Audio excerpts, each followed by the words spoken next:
Bom dia, boa tarde, boa noite. Eu sou a Camila Abdo, do Vista Pátria, do canal Direto aos Fatos. Hoje eu estou com o General Peternelli, ele é deputado federal pelo PSL. General, muito obrigada por aceitar falar conosco. Eu é que fico muito feliz de estar conversando com vocês, porque é a maneira de levar aquelas pessoas, ao eleitor, o que está se passando na política e o que é que eu penso sobre vários assuntos, de tal forma que todos possam contribuir com ideias para que nós possamos buscar o bem comum, que é o objetivo de todo parlamentar. General, eu já vou aqui começar com a primeira pergunta que muito interessa aos seus eleitores e aos contribuintes de São Paulo. O senhor pode dar um panorama geral do seu mandato e para onde o senhor destinou as suas emendas?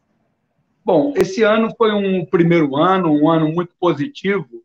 Eu, na minha avaliação, na Câmara dos Deputados, no Congresso Nacional, foram reformas importantes que foram aprovadas, como a reforma da Previdência, a da liberdade econômica, do saneamento básico, e dentre tanta legislação que foram fundamentais para o nosso país. Eu vejo que contribuímos, né, para aquilo que o brasileiro busca sobre o Congresso Nacional. Lógico que não foi 100% como eu e muitos gostariam, mas andamos muito nesse sentido. E no que se refere às emendas, todas as oportunidades que a Câmara propicia a um parlamentar para poder destinar as emendas, eu procurei utilizar pulverizando essa emenda para tentar atender ao máximo de municípios possíveis. São Paulo tem 645 municípios, é muito importante que todos eles participem dessa oportunidade do prefeito ter recursos para aplicar para o cidadão de cada uma dessas cidades. E no que se refere à Câmara dos Deputados, muitos foram os projetos aprovados de uma maneira geral, que eu já citei, e também dei entrada a muitos projetos, como consta no site que eu disponibilizo a respeito dessas informações. General, sobre a reforma da Previdência que foi aprovada, quando eu fui no Congresso, em março, eu vi o senhor sentado lá na bancada, quietinho, analisando toda a proposta, inclusive o senhor me chamou e me mostrou o PDF que o senhor estava analisando. A proposta que foi aprovada da reforma está de acordo com o que o senhor desejava, com o que o senhor imaginava? A reforma ela está de acordo, né? Nós imaginamos sempre poder fazer com que a reforma da Previdência ela seja autossuficiente, como sempre foi. Nós tínhamos um volume de trabalhadores que contribuíam, esse volume de trabalhadores tinha uma base de uma pirâmide muito grande, esse recurso era suficiente para pagar os aposentados. Com o tempo, isso não se caracterizou mais. Nós fomos tendo a população brasileira, ela está diminuindo, a taxa de natalidade é de 1,6, então a nossa pirâmide hoje ela é menor, né? A base é menor do que alguns pontos dessa pirâmide, e os recursos que entram, eles tornam deficitário o pagamento. Então havia necessidade de uma reforma da Previdência para poder ter recursos para aplicar em outras áreas. Então, eu ainda diria que alguns aspectos, né, de poderia ficar melhor impactando, como é o caso do teto. Nós temos um teto do assalariado brasileiro, né, do funcionário público, quer seja do legislativo, do executivo, do judiciário, esse teto é 39. Mas observa que a própria reforma da Previdência ela colocou um percentual de 22% de contribuição para aqueles que ganham além de 39 mil. Então, isso ocorre. E, no meu entender, o teto deveria ser teto realmente, e nenhuma pessoa, funcionário público, quer seja do executivo, do judiciário e do legislativo, deveria receber além do teto constitucional previsto.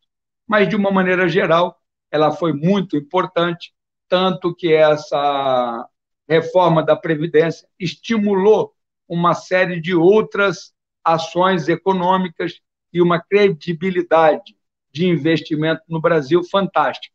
Isso tem se mostrado na economia, que está evoluindo. Nós temos aí a Bolsa batendo 117 mil pontos.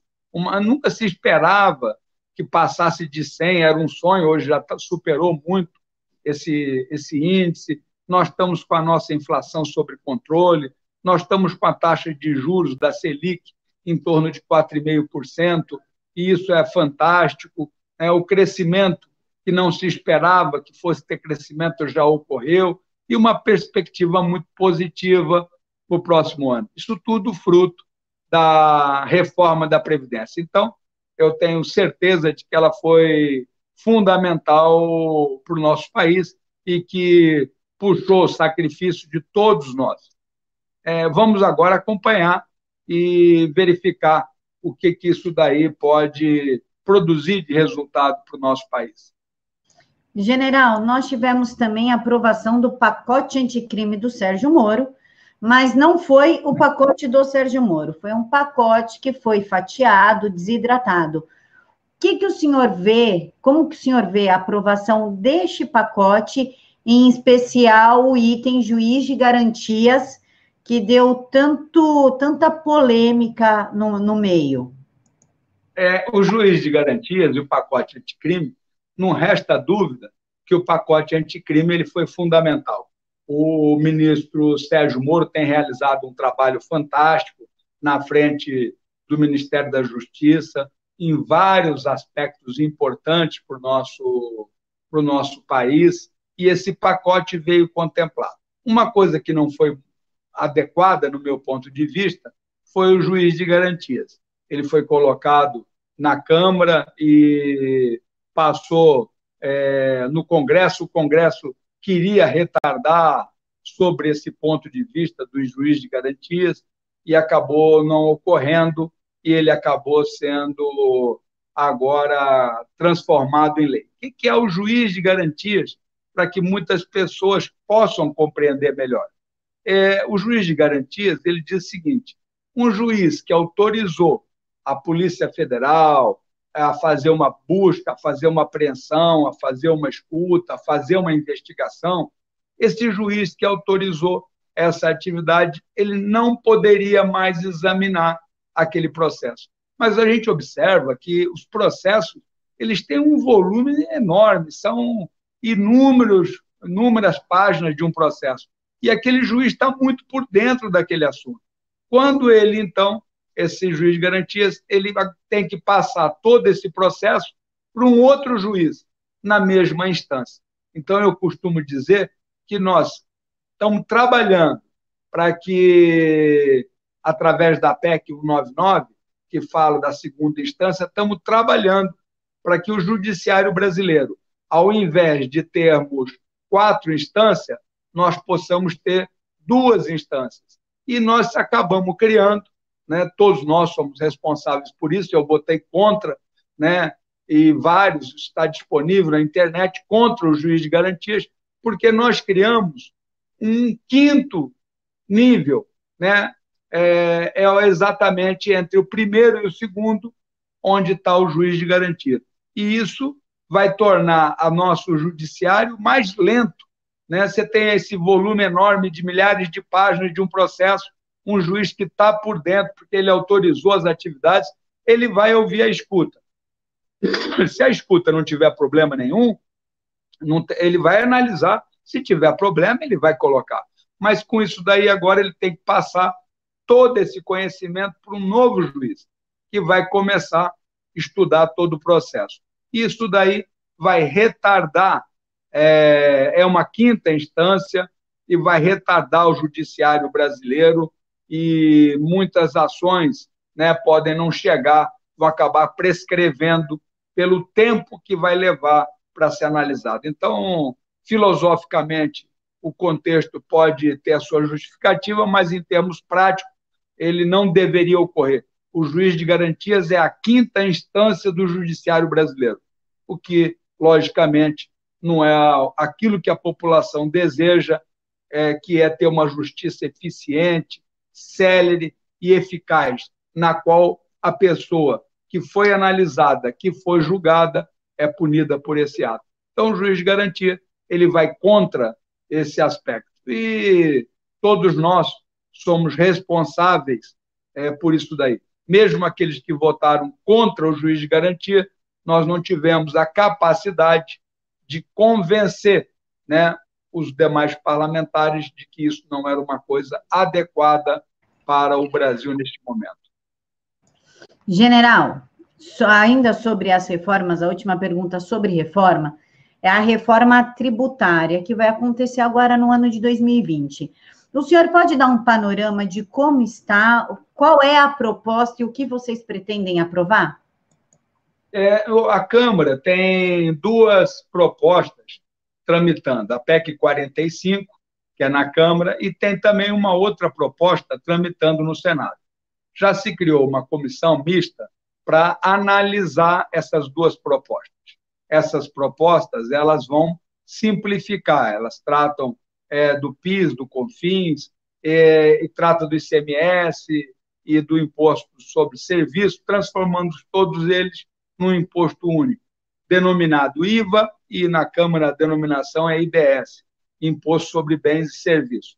Então, elas tratam, no que se refere a esse aspecto de facilitar em termos da nota fiscal. Eu tenho estudado essas duas propostas, ao meu ver, elas não são tão simples de serem implementadas e até um pouco complicado. O próprio IBS, que ela tributa só no final da linha os produtos. Esse imposto previsto nessa emissão dessa nota fiscal em torno de 25%. Mas, no meu entender, tudo que depende da nota fiscal, ela é uma reforma relativa. Por que eu chamo disso? É porque muitas pessoas não emitem nota fiscal.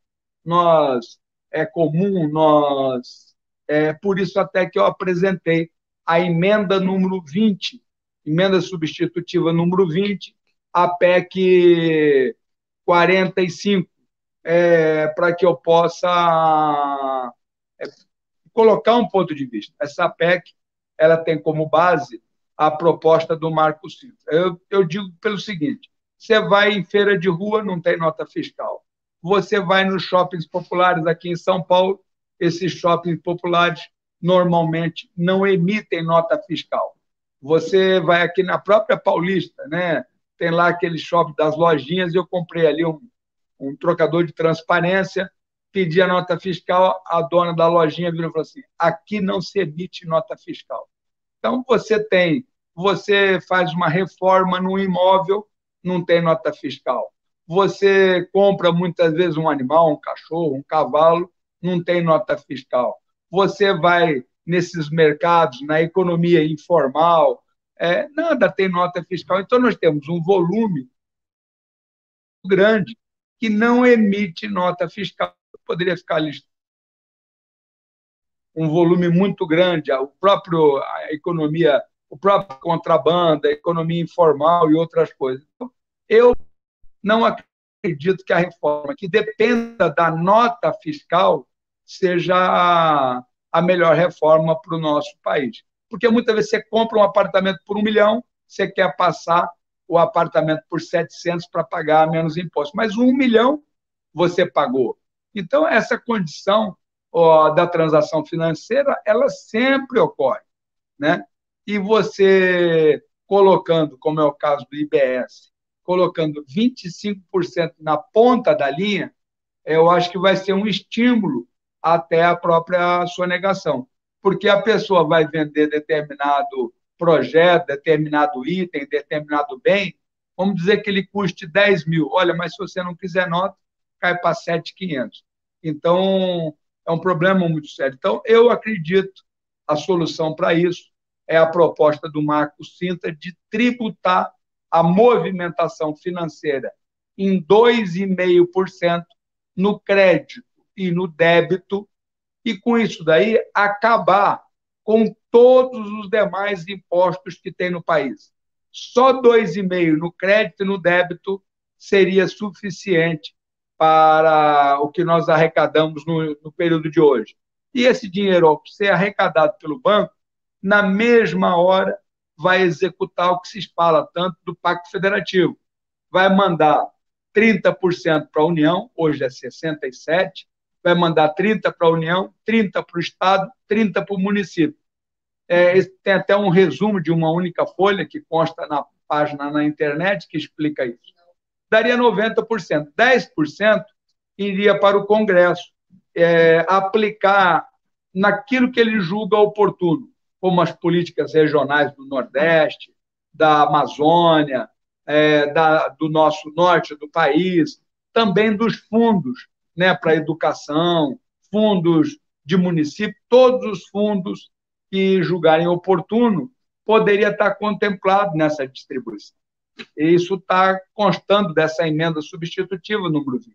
As pessoas costumam me perguntar, mas, Peternelli, com isso vai ter um muito maior só no dinheiro, né? É por isso que a complementação da proposta ela traz dois aspectos interessantes. O primeiro aspecto é que nós aqui estamos executando o que já é lei na Europa hoje em dia. Na Europa, é proibido comprar em espécie, dinheiro em espécie, além de 1.000 euros. No nosso caso, eu coloquei na proposta que as compras acima de R$ 1.000 só devem ser por transferências ou eletrônicas, ou no cartão. E também propõe que a nota de 100 e de 50 deixem de existir, para que você tenha o contexto de onde está o dinheiro, o que ocorre com aquele recurso, de onde que ele veio, para onde que ele vai.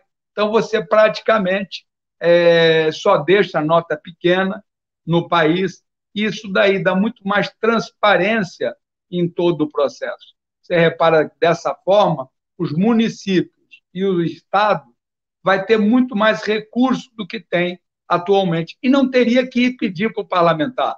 Na mesma hora que tirou 2,5%, na mesma hora aquela transação foi feita na cidade X, na mesma hora aquela cidade ganha 30%, aquele estado ganha 30% e a União ganha 30%, e 10% recebe a designação dada pelo Congresso brasileiro. Repara que uma proposta desse tipo ia permitir algumas vantagens. Primeiro, que ninguém ia dever para o fisco. Se o dinheiro entrou, na mesma hora sai 2,5%. Outra vantagem grande é que acabaria o contencioso tributário. Não tem briga. O tributo certo era recolher isso, e foi recolhido aquilo, a tua interpretação era essa, mudou para isso. Não, acabou. É 2,5% que está programado.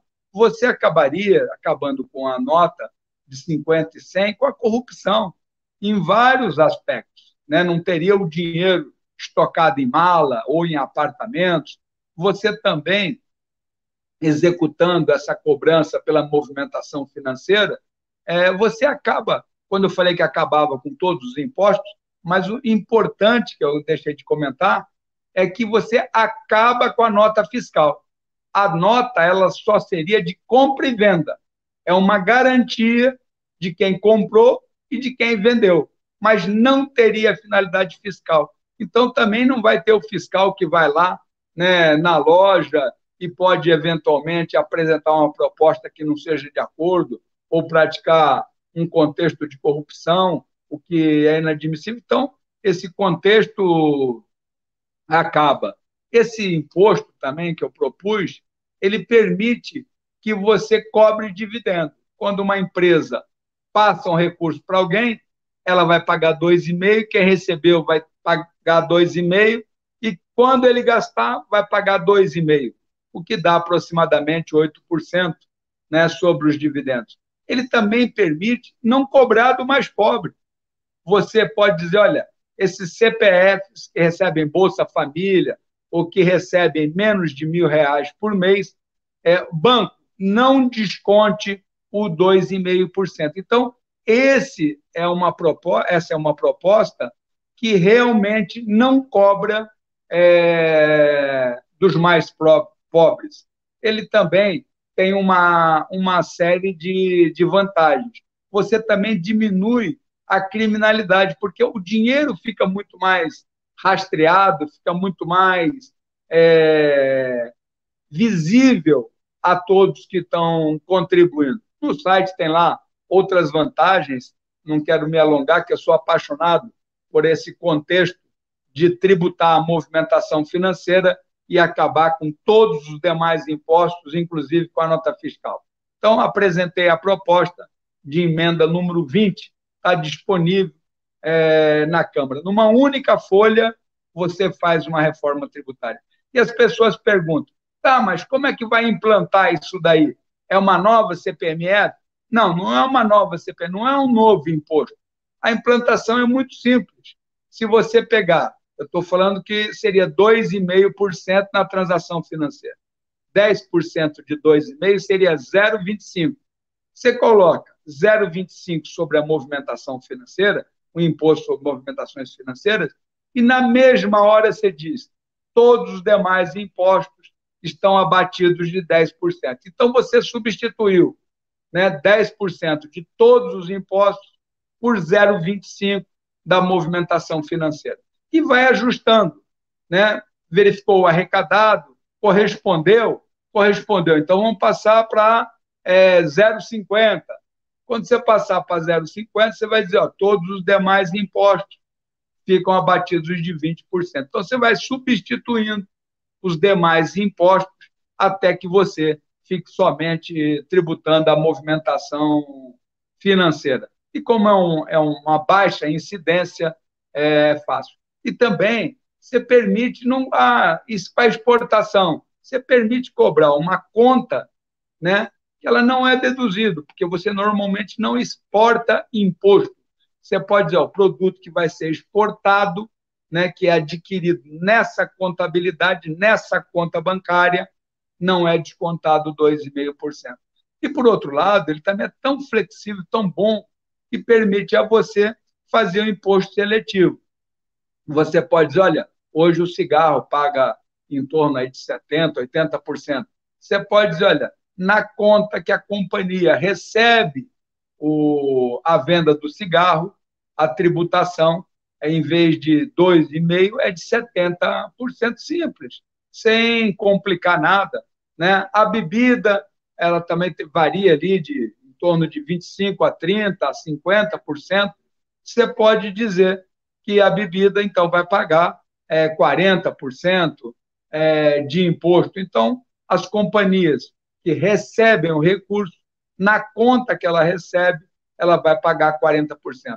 Ela vai transferir dentro da mesma CNPJ para uma outra conta e vai pagar os funcionários. Nessa, ela vai pagar 2,5%. Então, fica muito fácil, uma gestão muito transparente, facilita. Hoje, a máquina arrecadatória, ela gasta em torno de 5% a 10% para arrecadar os impostos. Repara que a cobrança, sendo dessa forma, esse custo pode ser bastante reduzido, contribuindo para que nós tenhamos um valor arrecadado até maior. Então, eu defendo efetivamente que nós possamos ter um imposto único de 2,5% nas transações financeiras.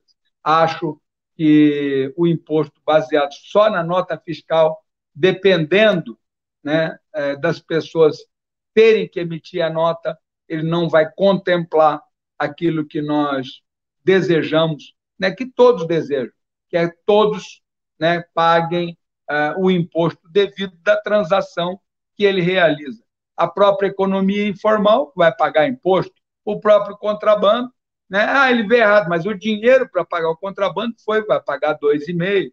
Então, tem todo um processo que é solucionado pelo imposto único. General, muito obrigada pela sua explicação. Eu queria falar um pouquinho sobre um projeto do senhor, que é a interligação dos prontuários médicos e pagamento do SUS. O senhor pode explicar um pouquinho sobre esse projeto e como isso vai facilitar a vida do cidadão? Além dos projetos que nós entramos na Câmara, tanto no Ministério da Saúde quanto no Ministério da Educação, eu tenho procurado visitar os ministros, visitar o corpo técnico, apresentando algumas propostas. No caso da saúde, eu apresento 3 propostas que eu acho que é muito importante. O prontuário médico, hoje os hospitais todos, né, o prontuário médico é disponibilizado gratuitamente para os hospitais, e esse prontuário, o cidadão tem acesso, a lei já permite que ele tenha acesso ao seu prontuário.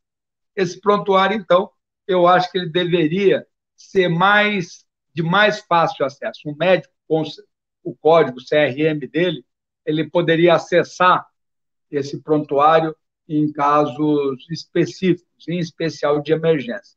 Você está deslocando dentro da própria cidade que você mora, aqui, por exemplo, São Paulo, sofre um acidente, ou você está em viagem para o litoral, para o interior, sofre um acidente, você é levado para o primeiro pronto-socorro disponível. Quando chega no pronto-socorro, a pessoa não sabe qual é o tipo sanguíneo, se é diabético, se tem alergia a medicamento, se usa marca-passo, que remédios toma. Então, essa interligação do prontuário médico pode salvar vidas.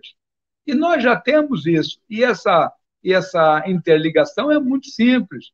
É colocar esses dados, né, numa central, onde os hospitais, através dos seus computadores, pela internet, acessam com a senha de cada médico, que vai explicar por que o prontuário foi acessado.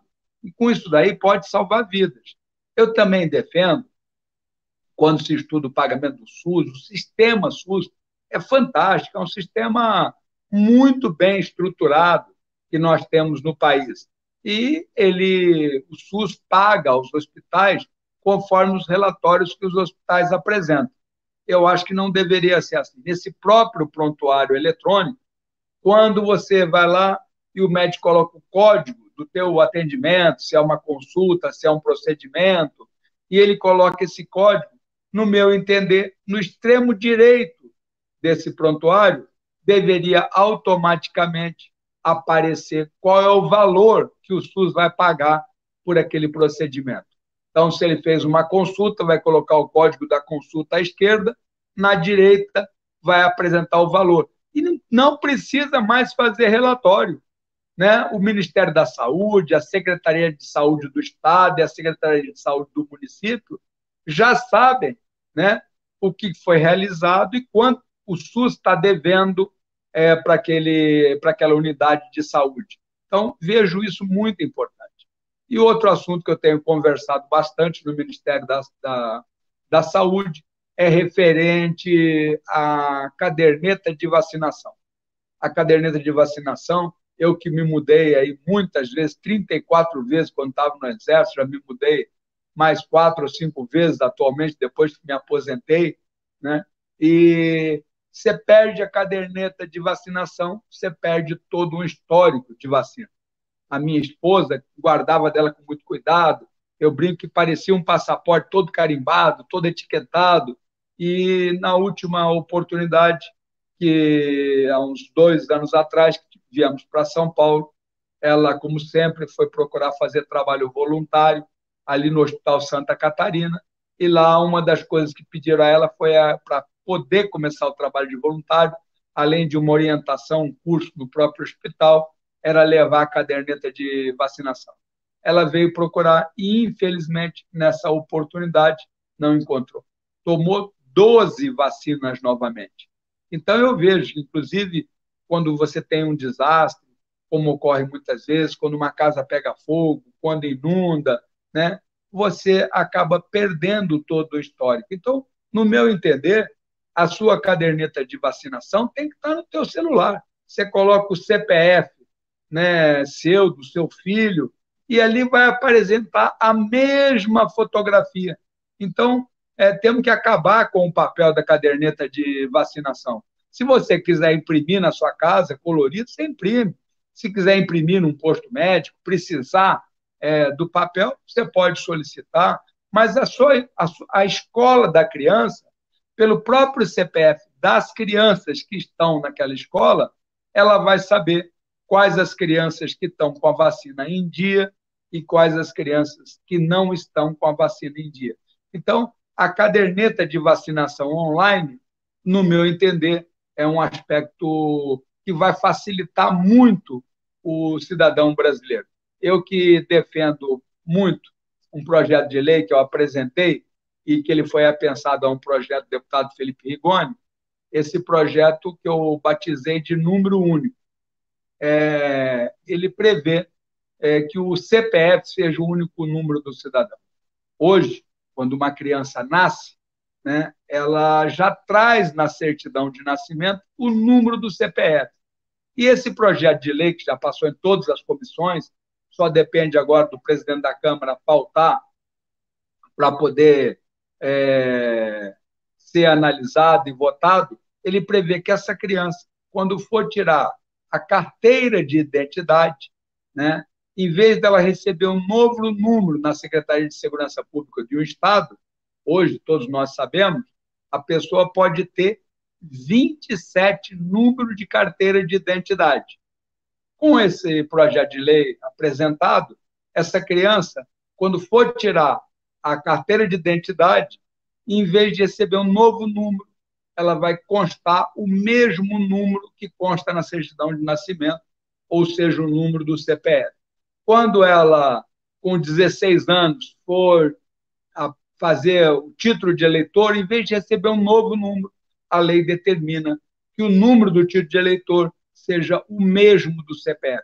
Se eles quiserem ter um número interno para controle, sem problema, mas o número também será o mesmo. Quando for tirar a carteira de motorista aos 18, o número será o mesmo. Quando essa pessoa for tirar o NIT, o PIS, PASEP e uma outra infinidade de números que nós temos, eles serão um só. Isso vai facilitar bastante a integração, os prontuários eletrônicos, o acompanhamento escolar, as medidas sociais para aquela criança que necessita uma atenção do Estado em maior escala. Então, também vibro muito com esse projeto do número único. E ele, baseado na própria caderneta de vacinação, teria nesse número único, que seria o CPF, como uma referência para você acessar. Ah, mas eu não gostaria que outra pessoa acessasse a minha caderneta de vacinação. Você coloca uma senha, né? Não vejo problema nenhum.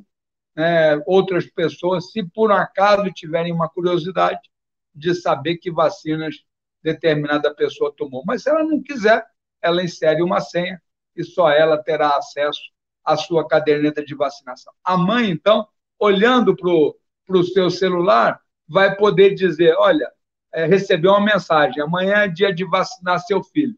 E você vai ter o controle, vai poder mandar uma outra mensagem. Você ainda não vacinou seu filho. Vai poder alertar a escola das crianças que não foram vacinadas. E por aí afora vai. Então, eu vejo que no Ministério da Saúde, esses projetos do interligação do prontuário, o cobrar o SUS pelo prontuário e a caderneta de vacinação online são fundamentais para um Brasil melhor. São excelentes propostas, general, parabéns. Ainda mais eu que sou mãe com 2 filhos, às vezes eu fico meio perdida na carteira de vacinação.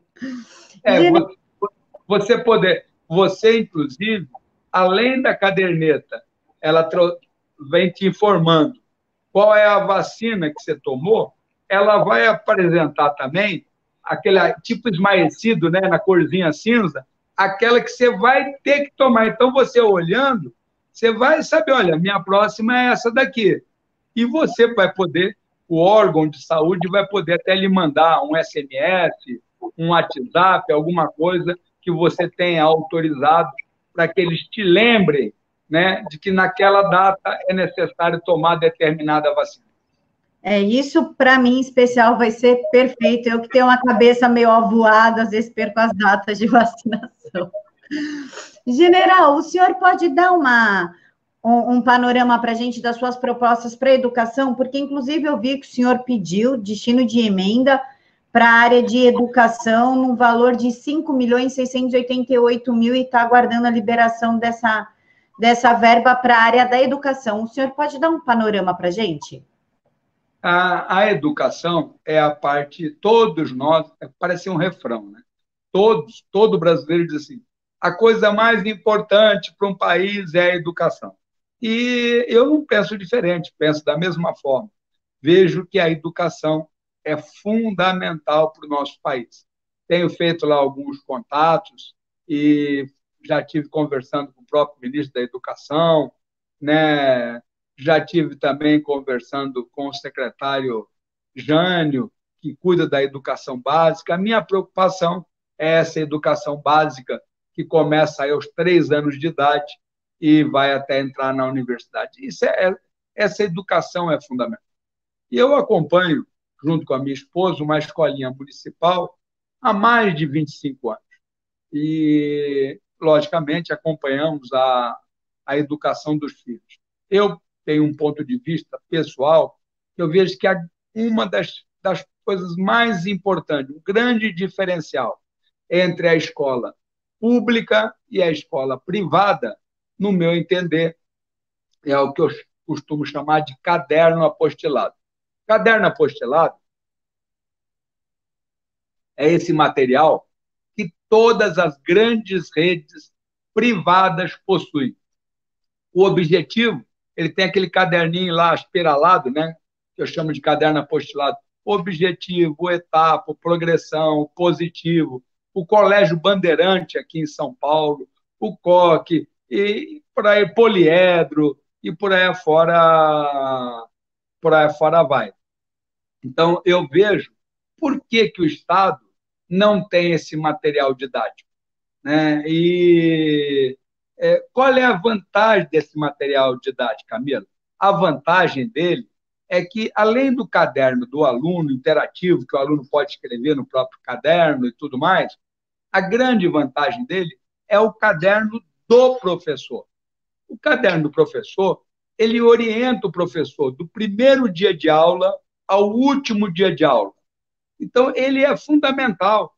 E você tem uma folhinha à parte que diz dia tal, capítulo tal, dia tal, capítulo tal. Você vai linkando. Essa folha é um dispositivo.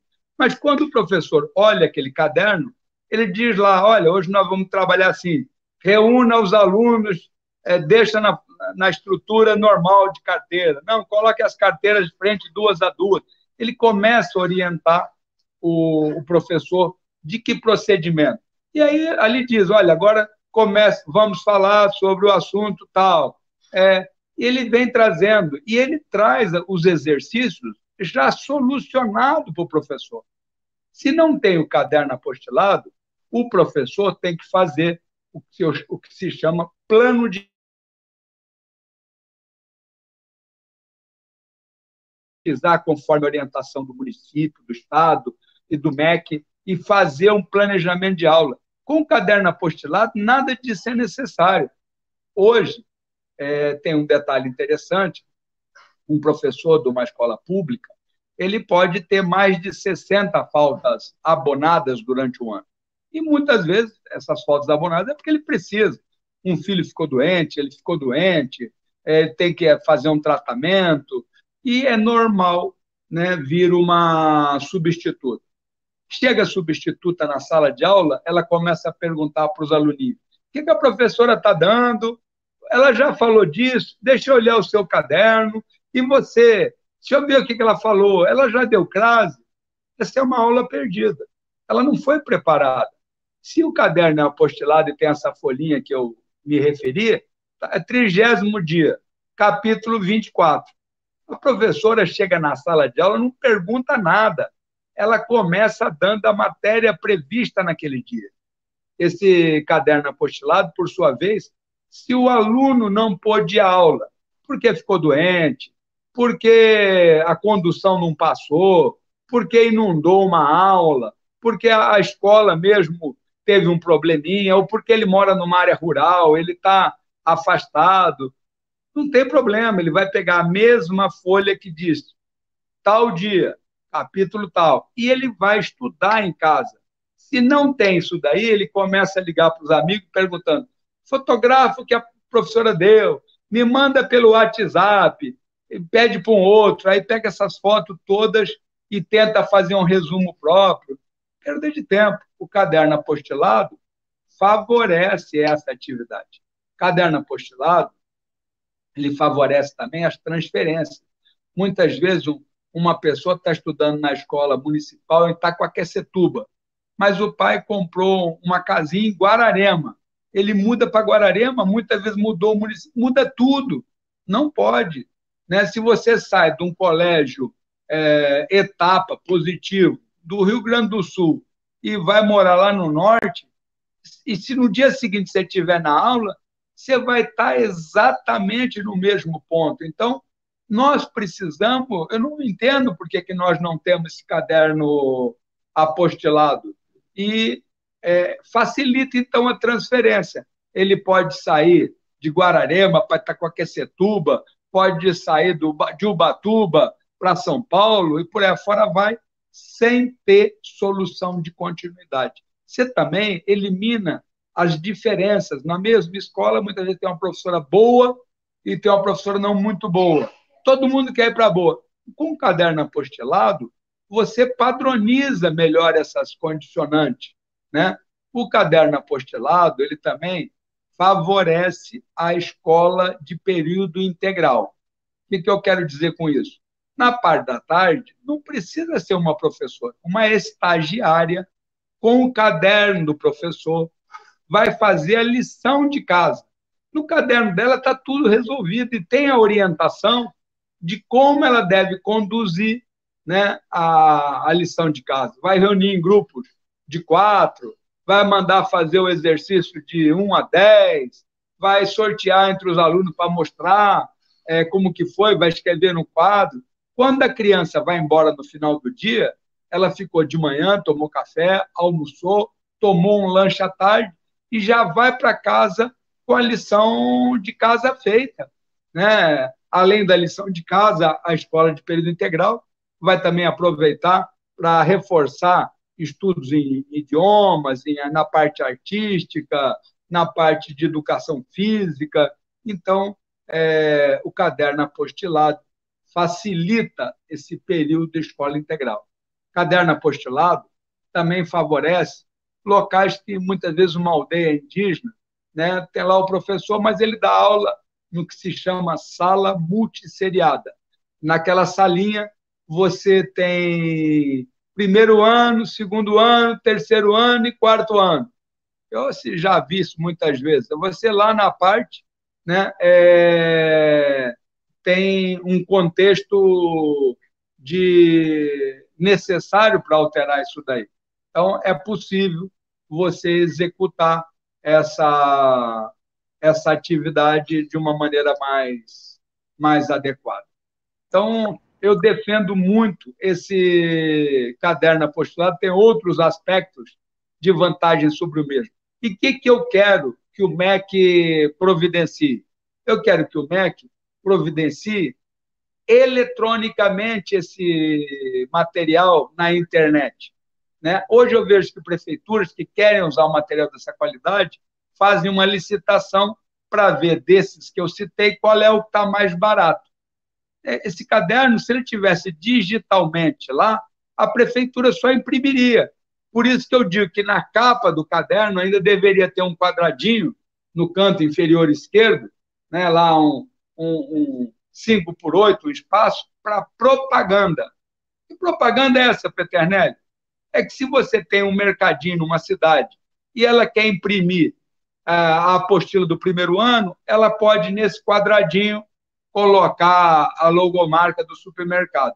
Então, você vê que coisa simples nós poderíamos ter, né, para a rede pública, e mesmo aquelas escolinhas particulares, mas que são pequenas, que não têm estrutura pedagógica, que não têm um volume, né, que se deseja numa escola, ela pode ter o caderno do professor e pode ter o caderno do aluno. Se o aluno perdeu o caderno, basta imprimir.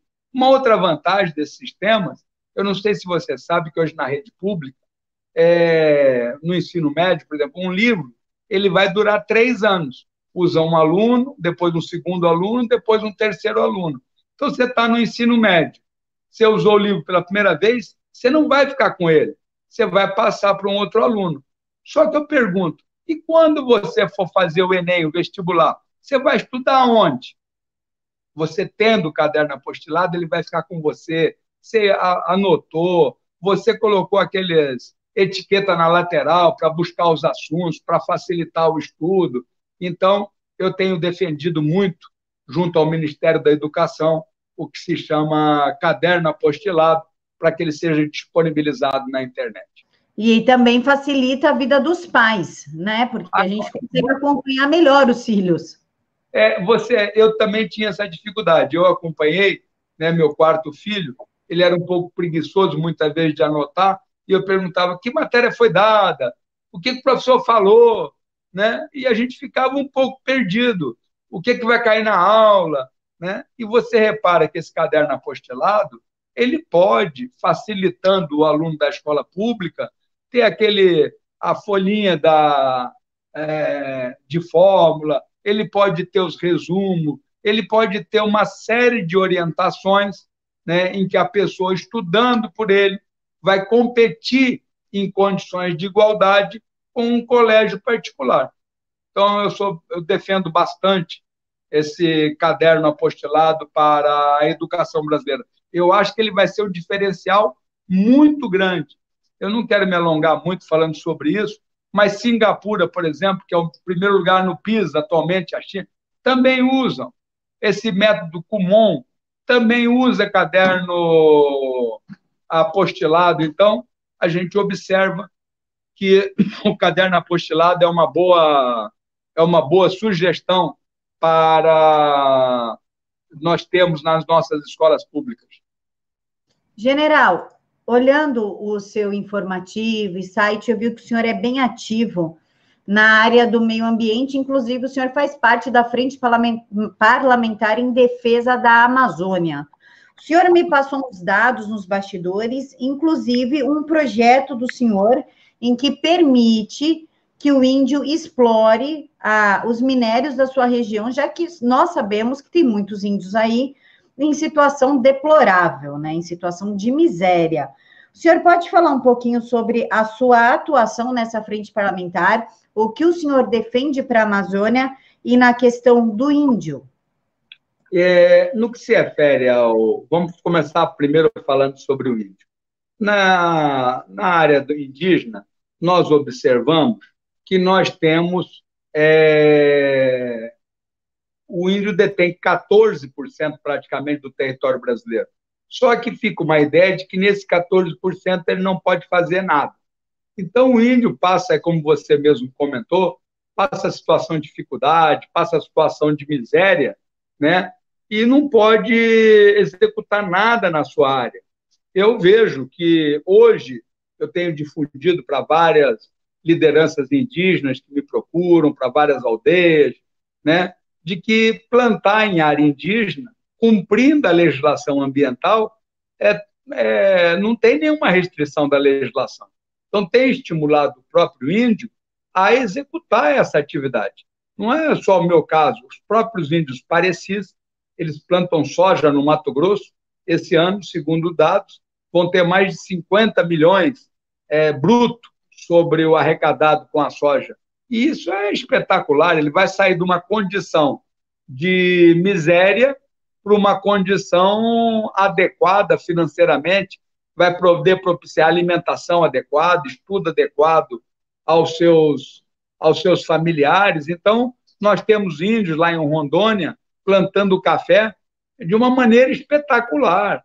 Então, eu defendo essa parte e fiz uma solicitação ao presidente da Câmara para que voltasse a criar a comissão especial que trata da mineração em terra indígena. Ela já ocorre no dia de hoje, só que de maneira irregular, produzindo danos ao meio ambiente. Se você regulariza, a pessoa vai ter que cumprir a legislação ambiental. Se ela explorou uma área, se a área ficou degradada, ela tem, dentro do plano de exploração, tem a recuperação daquela área. Então, eu vejo muito vantajoso, né, termos a autorização para homologação e trabalho, e homologação, que eu digo, autorização legal para exploração mineral em terra indígena, uma necessidade.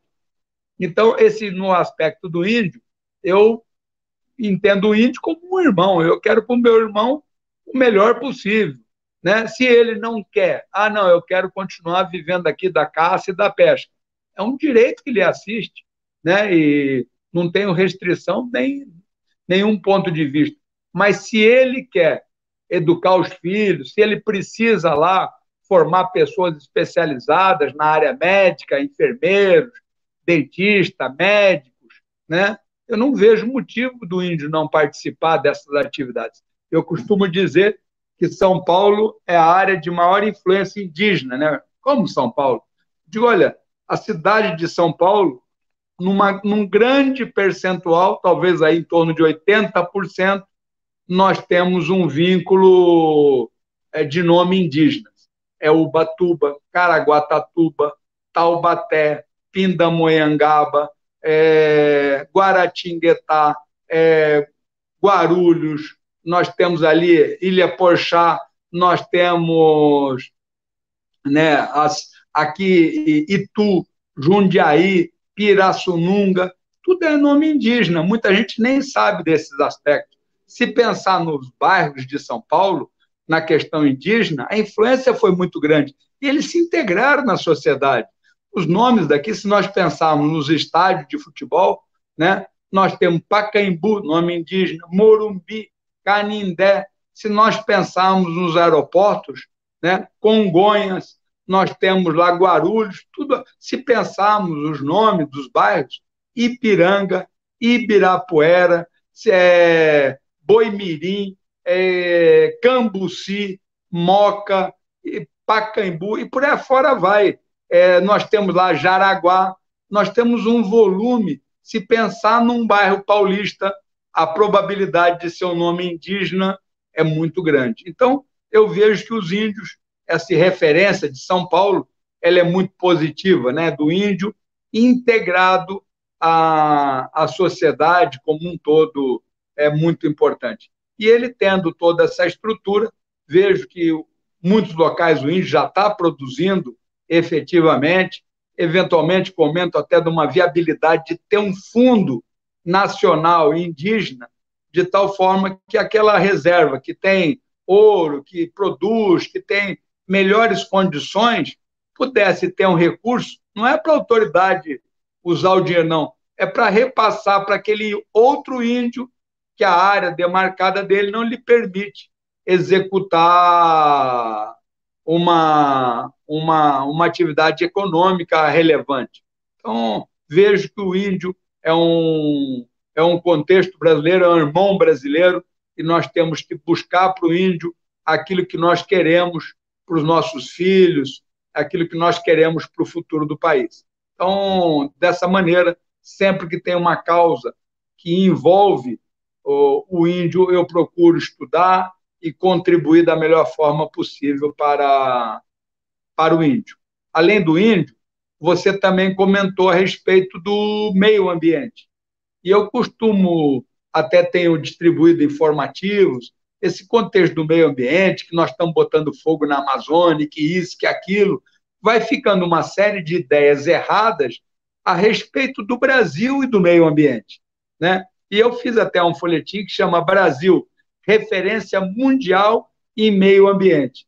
E aí eu comento aqui, nós possuímos a legislação ambiental mais severa do mundo.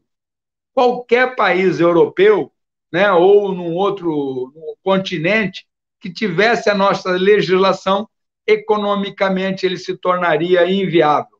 Nós temos 64% do Brasil ainda é constituído por matas nativas. Para que se tenha uma ideia, na Europa as matas nativas é 0,3%. Como é que um país que tem 0,3% pode criticar a política ambiental de um país que tem 64%? E ainda na Amazônia, que é um dos muitos citados, nós temos 84%. Na Amazônia ainda é de matas nativas. E então nós temos uma referência muito positiva para esse contexto brasileiro. As áreas de preservação ambiental no Brasil correspondem a 24% do território brasileiro. Nenhum outro país no mundo tem uma área preservada com essa dimensão. As fazendas aqui no nosso Sudeste, no Brasil como um todo, menos na Amazônia, você tem que preservar 20% de matas nativas. E o próprio agricultor é o interessado de preservar as nascentes, porque uma terra que não tem água não vale nada, não vai dar para plantar nada. Então, essa preservação ocorre. E para se ter uma ideia, na Amazônia, né, essa área de preservação ambiental hoje existente é de 80%. Então, se você tem uma fazenda na Amazônia, você só pode plantar em 20% dessa Amazônia. É muito importante saber que na Amazônia tem 3 biomas. Nós temos a floresta, nós temos o cerrado, nós temos campo. Eu costumo dizer que lá em Boa Vista, o Exército sempre teve uma unidade de blindados. E blindados não andam em selva. Mas por que tem blindado? Porque naquela região o que predomina é o campo. Está dentro dessa Amazônia. Então, nem todo o contexto da Amazônia é floresta. No que se refere ao risco de pegar fogo na floresta amazônica, ele é praticamente zero, é muito difícil. A umidade da floresta amazônica não permite que você consiga colocar fogo na Amazônia. Então, quando você observa aqueles outros contextos, pode ser no cerrado, pode ser no campo, mas é dentro desse contexto que nós estamos. Quando se fala em emissão de gases estufa, o Brasil ele produz gases numa quantidade muito menor do que a média per capita da OCDE, que tanto nos cobra. Então, como é que fala sobre meio ambiente a respeito do Brasil se nós produzimos abaixo da média de todos eles, né? Nós temos aí também, quando se fala de reflorestamento, muitas pessoas estudam, mas esquecem, a floresta da Tijuca, no Rio de Janeiro, foi toda reflorestada. Ela era uma fazenda de café. E Dom Pedro II foi quem reflorestou a floresta da Tijuca. Quando se fala em matriz energética, a matriz energética brasileira é das mais limpas do mundo, né? A parte de hidroelétricas, que inclusive muitas vezes tem resistência, pelo contrário, nós temos que estimular mais hidroelétricas no nosso país. Além de gerar energia, vamos aumentar, né, o reservatório de água doce do mundo. E a água é um problema mundial.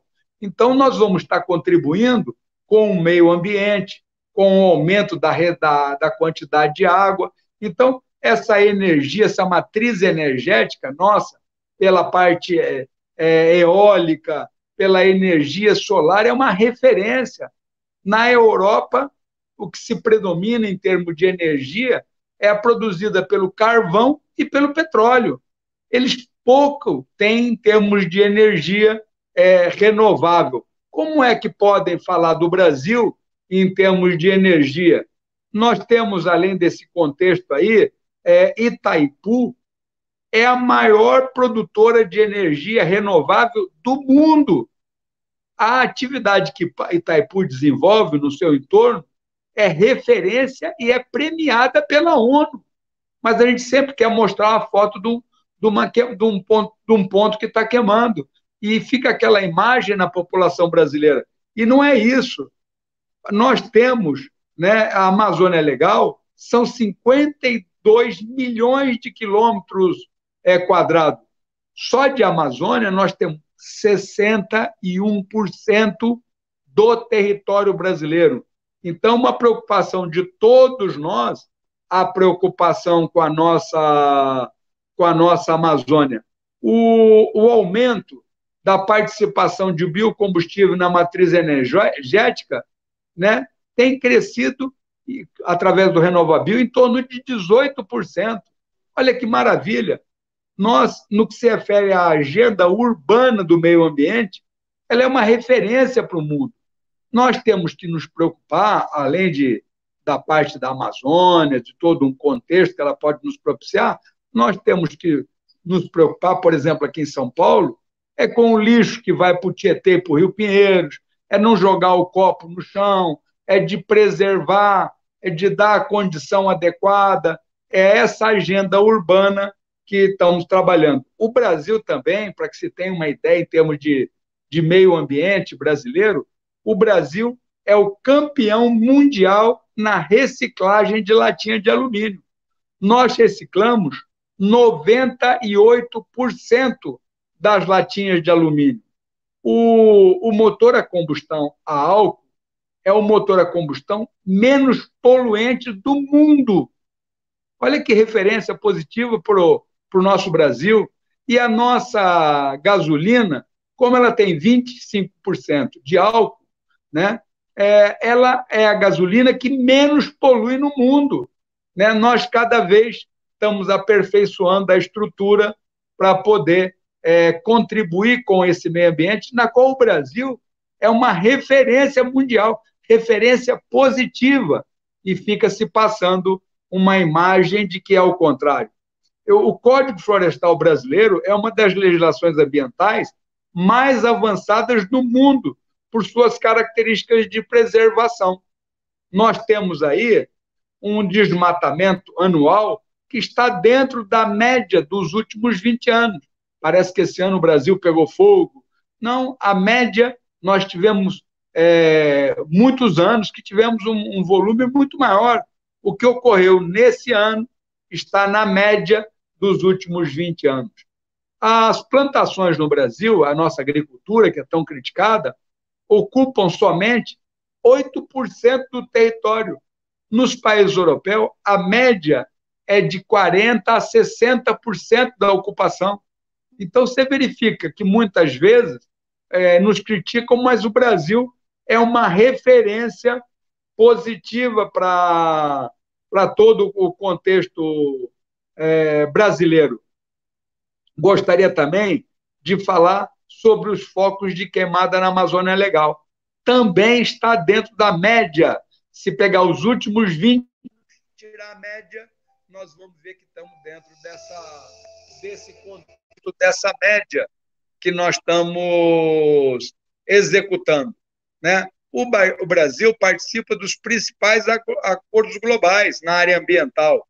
O compromisso estabelecido pelo Brasil até 2020 é o que consta do Acordo de Copenhague.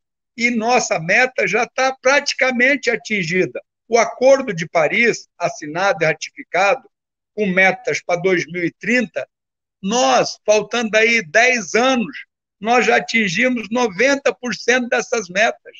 Estamos em condições muito melhores do que muitos países que tentam criticar o nosso país.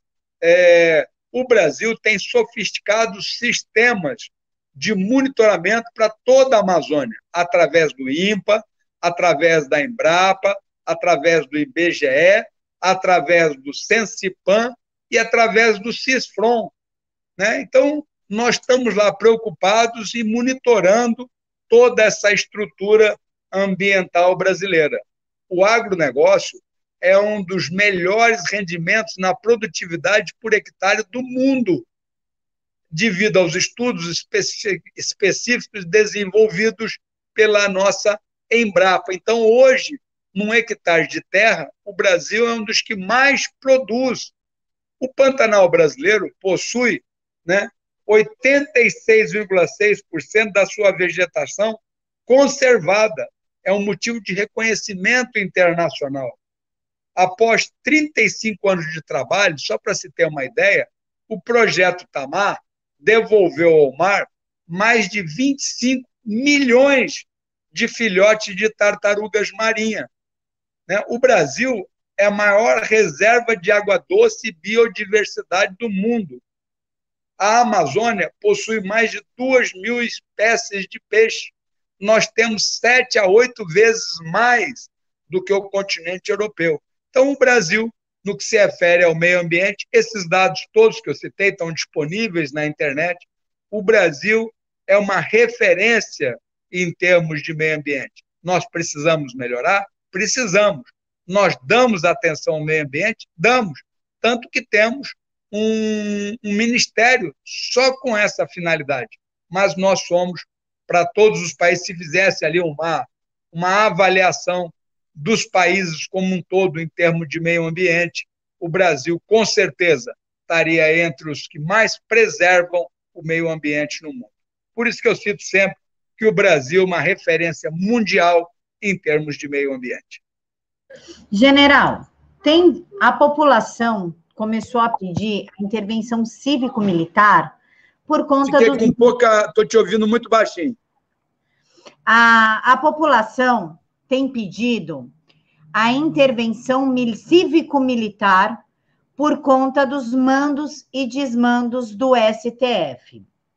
O senhor vê alguma possibilidade de haver uma intervenção, pelo menos no STF?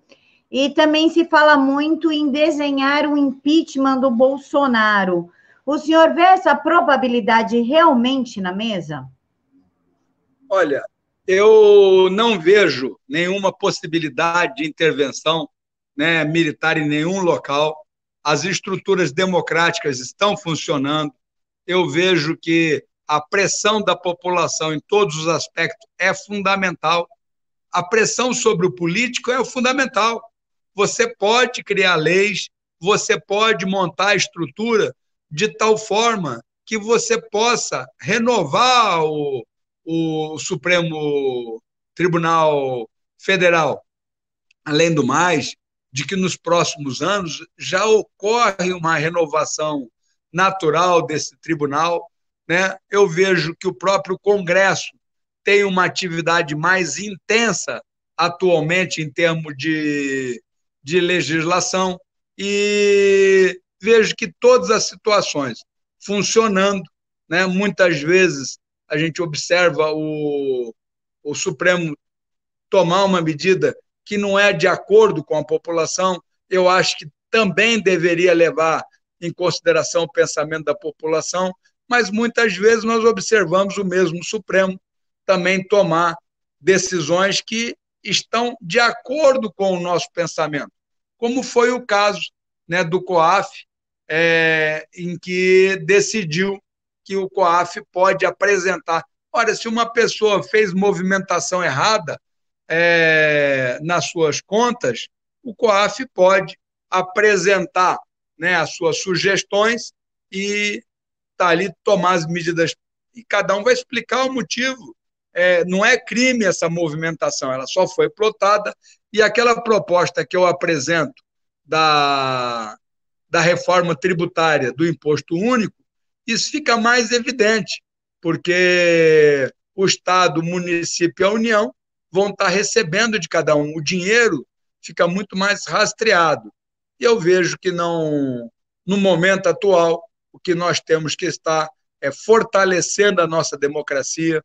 O que nós precisamos é essa participação da população daquilo que ela deseja, como é o caso da prisão em segunda instância, né? Como é o caso de nós termos uma justiça mais rápida, mais célere, em que aqueles que cometeram alguma irregularidade tenham essa irregularidade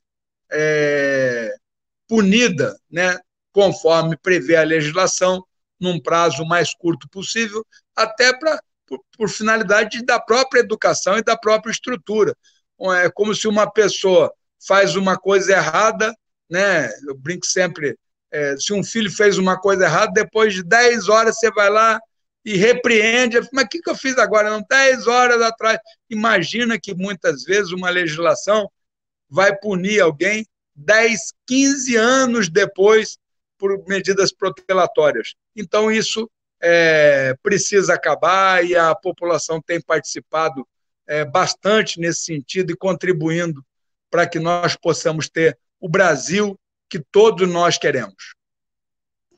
General, a probabilidade do impeachment, de estarem desenhando o impeachment, tentando prejudicar o Bolsonaro, para que ele tropece e se desenhe o impeachment, O senhor acha que há essa probabilidade? Eu vejo que não há essa possibilidade, né? Eu vejo que um contexto desse depende exatamente do próprio presidente. O presidente tem respeitado todo o teto constitucional, tem respeitado toda a legislação, tem procurado conversar com os demais poderes. Não vejo, né, até o presente momento, nenhuma condicionante que possa permitir um impeachment do presidente. O presidente continuando executando essa política econômica, essa política de infraestrutura, essa política de educação, eu só vejo como um resultado cada vez mais positivo para 2020. General, para a gente finalizar aqui, uma fofoquinha. O clima do PSL está pesado, inclusive agora que vai sair o Aliança pelo Brasil. O senhor fica no PSL ou o senhor vem com a gente para a Aliança? Eu aprendi com o presidente Bolsonaro, você vê que a gente não perde os ensinamentos. Ele sempre usou nas camisetas: o meu partido é o Brasil. Eu continuo com o mesmo partido, com o Brasil. Então, eu vejo que existem vários aspectos muito importantes nisso daí. Primeiro, da própria ética parlamentar. Essa ética não é só no parlamento. Um jogador de futebol, enquanto está defendendo, né, enquanto o Neymar estiver jogando pelo Paris Saint-Germain, não pode fazer propaganda nem ficar alardeando aspectos do Real Madrid, ou coisa que o valha. Eu penso da mesma forma. Enquanto você estiver vinculado a um partido, você tem que trabalhar e defender dentro desse contexto. A legislação brasileira, ela prevê que você tem que ter um partido para concorrer às eleições. Agora mesmo, nós vamos ter em 2020 uma eleição muito importante. Eu diria que é tão importante ou mais do que a anterior. Ela vai definir o prefeito e os vereadores. É na cidade que a pessoa vive, é lá que ele tem toda uma estrutura. Então, essa eleição é fundamental. Você não pode ficar numa expectativa de aguardar um partido que o próprio presidente já disse que tem 1% de chance de estar efetivo. Então, e eu também, no que se refere ao PSL, uma coisa que é importante nós estarmos dizendo, é uma coisa, o PSL nunca obrigou nenhum dos parlamentares a votar como de maneira A, de maneira B, como já ocorreu em outros partidos, de punir, inclusive, o parlamentar que votou de maneira diferente da orientação partidária. O PSL sempre permitiu, né, aos parlamentares votar de acordo com a sua consciência. E enquanto eu estiver no PSL ou estando em outro partido, o foco sempre será o mesmo: o bem do povo brasileiro. E nessas eleições agora, municipais, eu vejo que a participação da sociedade é muito importante, né? O partido, eu costumo dizer que é relativo. Você precisa, eu sou favorável à candidatura avulsa, mas hoje a legislação não permite a candidatura avulsa. Então você tem que se filiar a um partido para poder concorrer às eleições. E você vê que muitas vezes você fica estudando que partido está dentro das convicções. E eu, no caso do PSL, nesse 1 ano que estive na Câmara, eu sempre votei de acordo com a minha consciência, nunca fui pressionado, né, pelo partido a votar da maneira A, B ou C. Então, eu vejo que, no que se refere à troca do partido, são decisões a serem tomadas no momento oportuno em que isso for uma decisão real. Enquanto não for decisão real, você tem que cumprir o previsto em termos partidários, você tem que participar, você tem que ajudar o país como um todo, você tem que ajudar as pessoas que vão se candidatar a prefeito, a vereador, volta a estimular, participem da vida política do país, né? E essa parte mais importante, ela começa exatamente na sua cidade. Então, não deixem de participar. Eu digo que o partido é até interessante para o próprio Bolsonaro ele ter pessoas que pensem no Brasil, né, em todos os partidos, porque você tem uma argumentação favorável a defender. Se você concentrasse tudo num único ponto, você não teria vozes nesses demais partidos, quer seja o PSL, quer sejam outros partidos, para poder estar defendendo o ponto de vista daquilo que nós julgamos mais adequado para o povo brasileiro. Pessoal, esse é o General Peternelli, deputado federal. As redes dele e o site eu vou deixar aqui na caixa de informações para que vocês possam acompanhar o trabalho excelente que ele vem desenvolvendo em prol do país. Eu sou uma das provas vivas que o único parlamentar que estava sentado lá no cantinho do Salão Verde, analisando a proposta da Previdência, era o general. Então, acompanhe o general, entrem nas suas redes, para vocês terem uma dimensão do que está ocorrendo dentro do Congresso. General, mais uma vez, muito obrigada pela sua disponibilidade e participação.